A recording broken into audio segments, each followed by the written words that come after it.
So first of all, what are some misconceptions that people might have about working with SEO and digital marketing?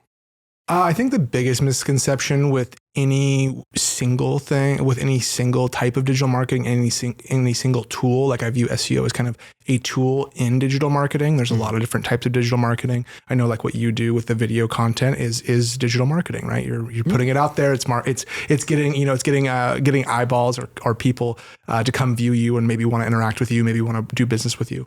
So SEO is one of those tools. And I don't think any single tool is a magic bullet.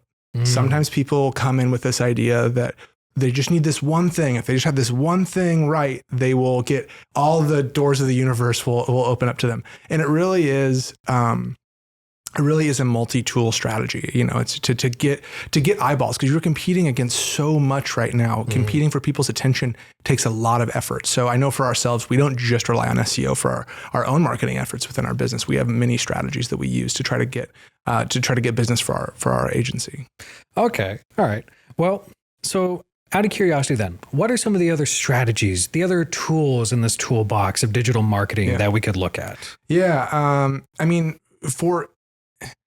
For digital marketing specifically, there's nothing really currently that beats email or text marketing. Next, I would view short form video content is doing really well right now.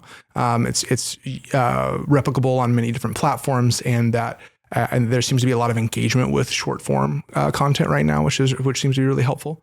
I also think there's obviously still a place for long form content too. I know that myself, there's several podcasts that are in the 2.5, 4 hour range that I listen to regularly.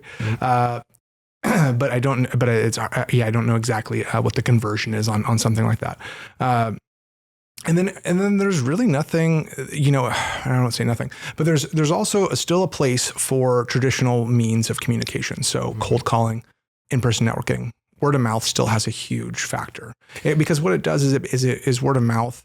For instance, it gives trust from the beginning, right? So if you have a person that you trust, a friend who recommends you somebody else who's they're connected with, you already have a little bit of trust built versus someone who's calling out of the blue as just another company of thousands that are out there. Right.